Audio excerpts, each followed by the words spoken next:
Shalom Aleichem and welcome to Online Smicha. There's the famous din that's discussed in Shulchan Aruch called Zeh Nene V'Zeh Lo Chaser. It's discussed in many places, which means where one person benefits, one person profits, gains, and the other person doesn't lose anything from what took place. And the discussion is, would the person benefiting from this item have to pay for the usage? Is it considered stealing, using it in many ways? I gain benefit from somebody else's property, somebody else's equipment, but that person didn't lose anything. Do I have to pay for it? So it's a halacha that could apply in so many rules, in so many different cases, so many different situations. But today I'm going to zero in to one halacha, as it's discussed in Choshen Mishpat, Siman Shin Samach Gimel, which we actually find a sort of a contradiction, as it's in Siman Shin Samach Gimel and Siman Reish Mem Vav in Choshen Mishpat, and that is specifically about lodging. In other words, somebody has extra room in his house, or many people have basements or rooms that from time to time they rent it out, or maybe they even have it as a business to rent it out. And there is down seasons where it's vacant, and because of the vacancy and nobody has it rented, they might say to a friend or a family member, "Come, use the room," or a family member just, as they say, parks himself in that room.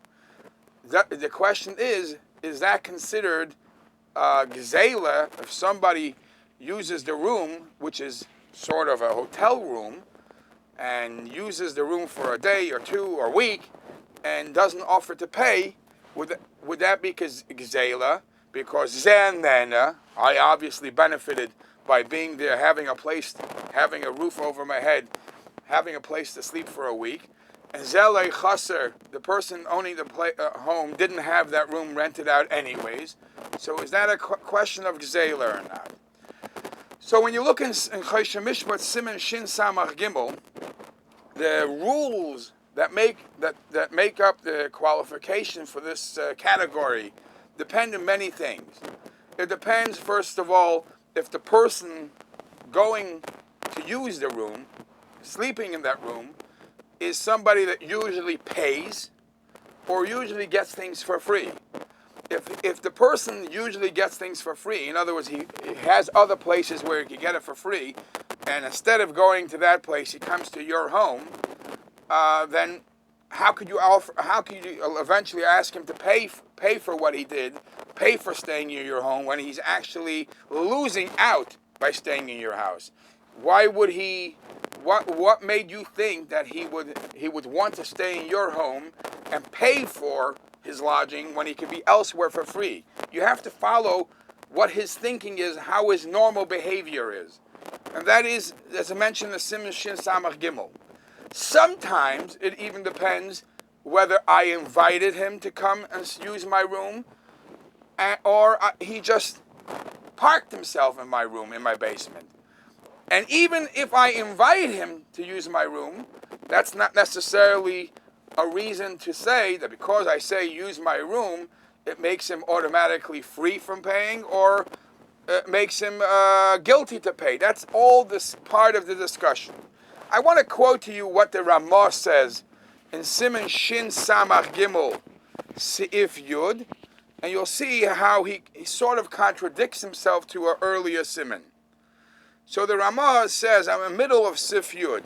The Ramah says, Ha'omer lechaverei, one who says to his friend, Dur b'chatzeri, you have no place to stay, you do me a favor. It happens quite often.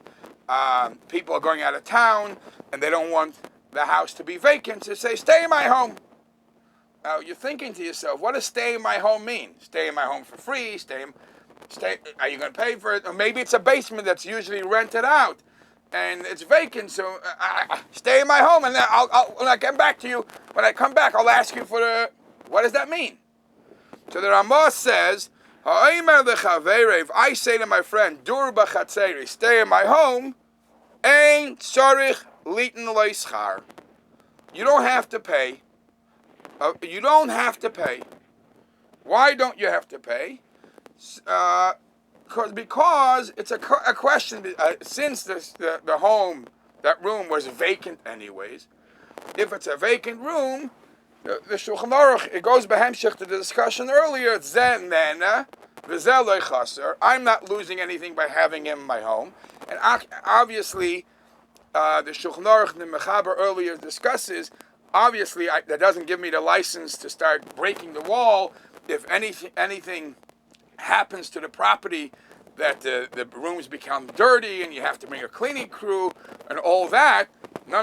That's a whole different set of rules. Then there is a chaser. Then there is that. Then there is a loss of money for the owner. But if it's just using the room without any loss of money, ein tzarich litin lo schar. That's what it says here in Shin Samach Gimel. It's interesting to note that the Pischei Tshuva Sif Katan Zayin quotes from the Chassam Sofer a case that happened of a husband and wife that got married, and after many years, for whatever reason, I think the story was that the first wife passed away, or they got divorced, and the husband, a couple of years later, married a second wife, but he's still living in the same home that the father-in-law gave them, or is paying rent, or something like that. So after many years, the first father-in-law comes to the son-in-law and says, I only paid rent. I was only willing to pay rent for the first couple of years of your marriage. You overextended your vacation here in my home. Now pay up. So the Chassam Sofer even goes on to say, even in that case, Dur b'chatzeri would be pater. He would be pater, because you can't, as we say in English, you can't be a Monday morning quarterback living. If you gave the feeling it's a situation of zen then of zelei chaser, unless you verbalize and say it's a case of a loss of money, this is a business and I need the money to pay, I'm renting it out, then you have no right to claim, ask the other person for money. Now, all the Achrayim ask that Ramah seems to contradict the halacha that he mentions earlier. Earlier in Siman Reish Mem Vav, Siman Reish Mem Vav Seif Yud Zayin, the Ramah says, Ha'aymer lechaverei, one who says to his friend, Achoyling me, come, I'm going out to eat, or just come for breakfast, lunch, and supper. Eat in my house. Whenever you want, eat by me. Oh, that's perfect. The guy got himself free meals. At the end of the week, this guy is giving him a bill for the lunches, for the suppers. What does achayel imi mean? So the Ramah over here says, if I say achayel imi, come eat with me, tzarich l'shalem loy, you will have to pay. V'loy amrinon matana kayavle. You can't just assume that it's a present. So the question is, why by the lodging, if a person says duri me, live in my property, we say he doesn't have to pay for it. Yet by achayli me, we don't assume it's a present, and we say he does have to pay.